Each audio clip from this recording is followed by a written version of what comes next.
Let's move to Ukraine because the Kremlin says Vladimir Putin has agreed to halt attacks on Kyiv until Sunday. The latest round of talks on ending the war is due to take place in the United Arab Emirates on the same day.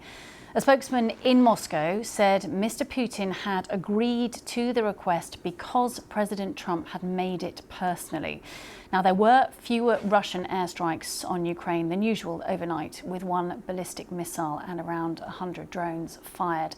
And temperatures in Ukraine are forecast to fall as low as minus 30 degrees Celsius in the coming days. Let's speak to our Eastern Europe correspondent, Sarah Rainsford, who is in Kyiv for us. And Sarah, the temperatures are extraordinarily low, are they not? It's difficult, I think, for those of us who haven't experienced it to understand quite how cold we're talking about.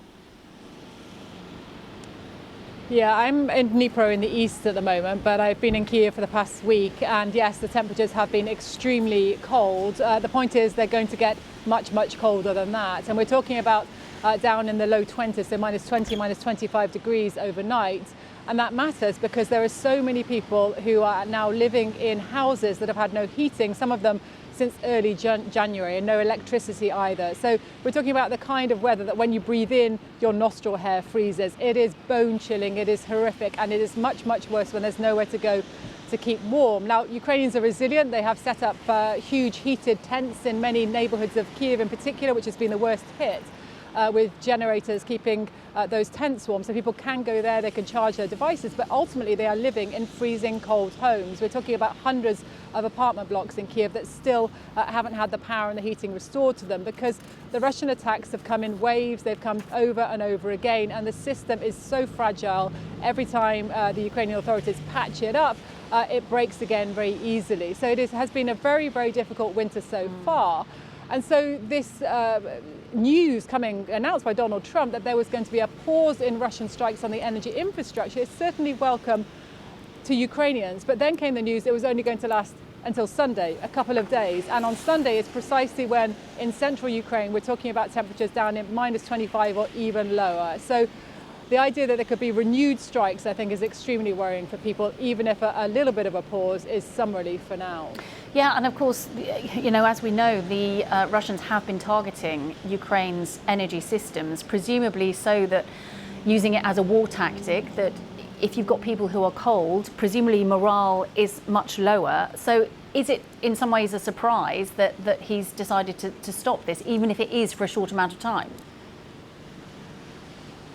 Well, there are questions about whether he really decided to stop anything because there's always a pause between a massive attack and the next one that targets the energy infrastructure. It's usually 10 days or so anyway. So was there really a pause or is this a bit of theatre? Big question.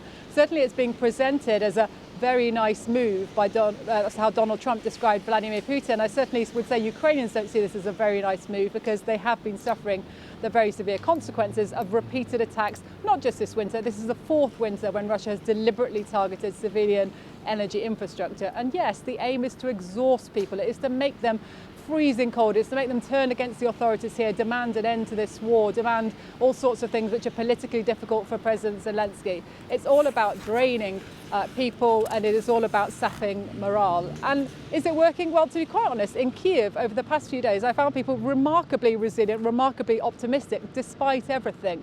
But we can't underestimate how serious those conditions are. And in fact, here in the east, we're about to go and see an old lady who is freezing in her home now for the 6th day. She has an elderly husband who can't get out of bed. She's on the 7th floor. There's no lift. She can barely get up and down the stairs herself. So life is extremely, extremely hard. Any let up in that situation is to be welcome. But as I say, people are looking at this lasting for a day or two at most, and then they genuinely believe that the attacks will resume again after that. Okay, for the moment, our Eastern Europe correspondent, Sarah Rainsford, there. Thank you so much, Sarah Rainsford, there with the conditions as those temperatures due to hit minus 20, minus 30 across parts of Ukraine over the weekend.